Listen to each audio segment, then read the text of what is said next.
Ooh wee! Got some fresh parts to put on. Most importantly, got the suspension back from Enzo Racing. Got the twin Air Powerflow kit. Guts plus 14 millimeter seat. Most importantly, getting rid of that blue seat cover, even on the gas cap cover. P3 carbon airbox lid, get some more air in there. And of course, the old FMF muffler, get rid of that jumbled up, plugged up stalker. Bike is dialed. Let's fire her up and hear how she sounds.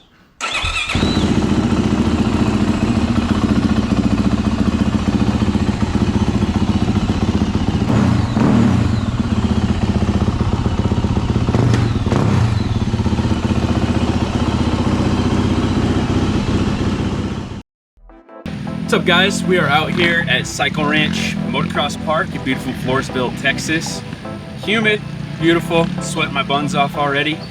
Today's gonna be a fun one. We're gonna get into the first ride on this 2026 YZ450.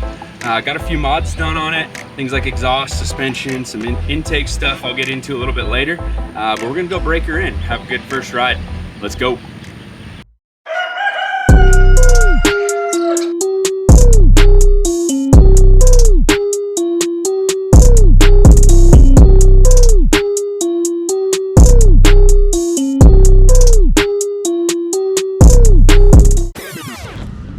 New bike, new track.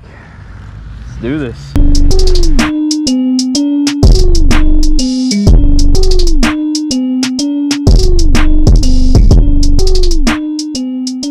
Ready? Go!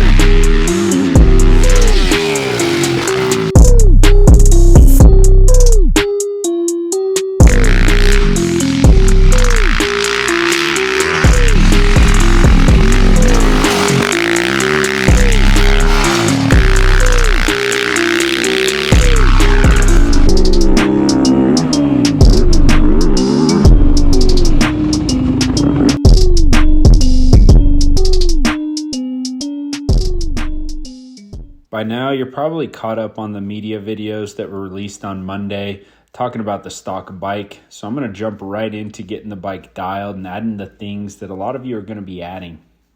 First off, the bike overall is excellent. Everything I was looking for. Last Yamaha I rode was a 24, so I had an idea of the feeling, but this bike definitely is an improvement over that.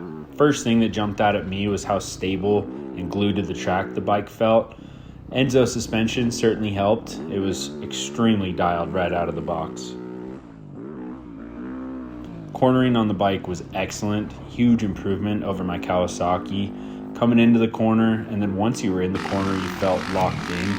I ran my sag at 103 millimeters. I think I'm going to try 105 next ride and see how that feels. Next one is obvious, the power of the machine. It's a rocket ship. I do want a little more bottom end. I really like being able to stay in third as much as possible. And I think the 25 airbox and FMF Mega Bomb will do that by getting rid of the resonance chambers.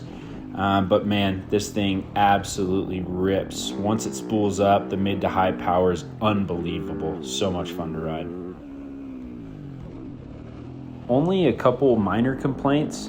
First was the Dunlop MX33 front tire. I've never liked that tire, not sure why they use them. It must have a huge stockpile of old leftovers they need to burn through.